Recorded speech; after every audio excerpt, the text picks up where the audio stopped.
Bonjour tout le monde, comme prévu et comme on avait parlé que voilà, il vous fallait un petit résumé au niveau du cours HTML CSS dans la partie de l'intégration du CSS dans une page HTML. C'était ça le point qu'on devait travailler. Donc dans cette partie-là, euh, il fallait rappeler qu'il y avait plusieurs façons pour intégrer le CSS dans l'HTML. Il y avait la partie, je vais commencer avec, pardon, avec le style en ligne. Donc le CSS est écrit directement dans la balise HTML en utilisant l'attribut style. De cette façon-là, on avait dit avec Sublime, on commence, on ouvre les chevrons, HTML, etc. Et rapidement, on aura la structure correcte de notre texte. Donc, par exemple, dans ce cas qu'on voit à l'écran, celui-là, ben, simplement, on a intégré le CSS directement dans notre, euh, dans notre texte HTML. Comme vous voyez ici, simplement en indiquant style, l'attribut style, et on peut changer la couleur du background. Cette manipulation peut-être qu'il n'est pas correcte, hein, voilà, pour beaucoup voilà, de, de développeurs. Pourquoi? Parce que quand on a un site qui est un peu compliqué, ben, ça complique les choses. Tu vois, c'est un site donc c'est pour cela qu'on sépare le CSS, l'HTML, etc. Donc on a aussi le style interne. Ça c'était en ligne, le style interne, le style CSS est décrit directement dans la balise du style dans la section head de la page HTML. Voici un exemple. Et l'exemple, comme vous voyez ici, vous avez le style, on ouvre la balise style, chevron, on ferme, et après, on indique le body avec les accolades, etc., etc. Ça, c'est la deuxième façon de le faire. Ok. Après, on passe à la première façon, oui, qu'on considère qui implique que c'est encore plus correct. C'est cette balise-là qui est link rel style sheet. Okay. Et après, on indique dans la partie ref le style. Là, c'est comme si l'HTML et le CSS, ils sont dans la même page, pardon, dans le même dossier. Ok, si je fais un dossier, par exemple celui-là, que vous voyez à l'écran, j'ai créé un dossier qui s'appelle mon site, et dans dans le texte mon site, etc. Là, je pourrais ajouter les HTML, etc. de mon site, c'est-à-dire le HTML et le CSS d'une façon interne, dans le même dossier. Donc, comment je vais le faire? Je reviens vers téléchargement. Là, c'est en espagnol, mais no panique, c'est simple. Je reviens vers Sublime. Ok, ça, c'est mon Sublime. Et ce que je vais faire de la même façon. Je vais sur mon site et hop, je drop, c'est-à-dire je glisse directement le dossier sur Sublime. Sublime, comme on avait vu, c'est un éditeur de texte. Okay, un éditeur de texte qui est simple, qui est gratuit, qu'on peut utiliser. Et donc dans HTML, je peux venir ici et je crée, par exemple, un HTML, okay, dans ce site-là. Okay. Donc, je change en bas de plein texte à HTML.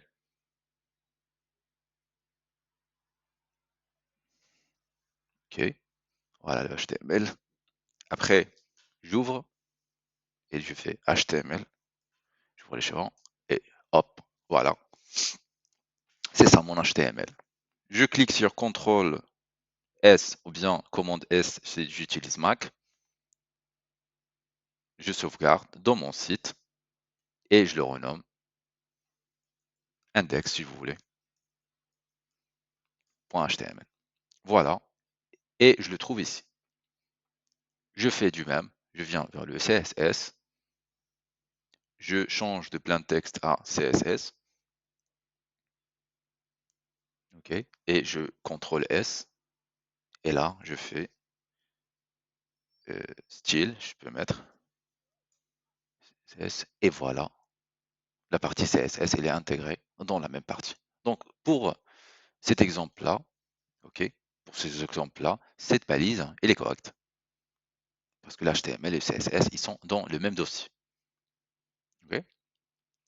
Quand on va vers la partie, par exemple, imaginons que là, on a une image qu'on va intégrer euh, au niveau de notre CSS. Et là, vous avez l'exemple, image comme arrière-plan. Image comme arrière-plan. Vous voyez ici, image comme arrière-plan. Donc, si vous souhaitez utiliser une image comme arrière-plan dans une section de votre page pour utiliser le CSS, voici l'exemple. On va vers la partie, c'est-à-dire si on veut ajouter, je sais pas, si on a une section, si on avait décrit l'image et on ajoute le chemin correct de l'image. Ok?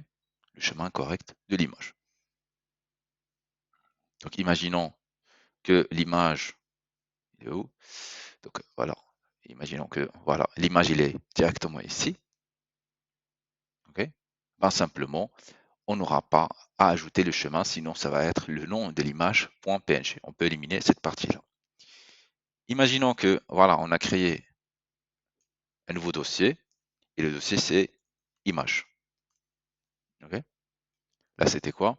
Image. Donc, dans le dossier, ça va être simplement image slash image.png. Image.png.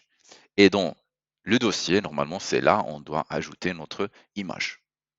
Okay, je peux aller sur un splash, je cherche une image et je peux l'ajouter directement. Ok? Ben, je vais la télécharger. Je télécharge une image quelconque. Je peux mettre HTML. Je suis en train de voir ça dans une autre fenêtre, mais c'est pas intéressant pour le cours. De voir ce point-là, je vais aller sur téléchargement. Sur téléchargement, j'ai ça. Ok. Je peux le mettre, comme on l'avait dit, c'était comment? Dans le HTML, c'était image. Donc je vais la renommer de la même façon, image. Mais j'ai un petit souci, que l'extension c'est pas PNG, c'est JPG. Donc je vais revenir ici. Ok. Et là, vu que c'est JPG, dans mon exemple, je mets JPG. Okay. Image, JPG, etc. Si le CSS est dans un fichier pardon, séparé, par exemple, je reviens vers mon dossier et imaginons que voilà, j'ai le HTML, il est ici, mais j'ai un nouveau dossier, je l'appelle CSS. Donc simplement, je glisse le fichier CSS, le style, dans le dossier. Je reviens, on avait dit toujours, on évite les majuscules, on fait toujours en minuscules. Ok. Et donc je reviens et imaginons que le CSS il est ajouté, donc j'ajoute cette balise là. J'ajoute cette balise là, link rel. Là, je reviens vers Sublime. Ok. Et là, simplement, bon, j'ouvre link. Voilà. Et là, j'ajoute simplement, on avait dit que c'était style, vous vous rappelez, style css.css. Bien, hop, et voilà. De cette façon-là, on indique que le CSS, il est dans un fichier séparé appelé CSS. Donc comme ça, on l'appelle correctement. Okay, et ça, c'est notre CSS qu'on peut ajouter comme on avait vu durant notre cours. Ok? Ben voilà. Si le CSS il est dans le même dossier, on avait vu déjà la première partie, et je vous envoie ce document-là en description de la vidéo YouTube. J'espère que vous avez bien profité de vous rappeler comment faire cette intégration. Okay, si vous avez des questions, vous pouvez laisser des commentaires sur la vidéo YouTube, hein, et comme ça je vous réponds le plus euh, tôt possible. Si vous avez besoin d'un autre tutoriel, ben, simplement vous pouvez me le dire. Ben, merci beaucoup et à très bientôt.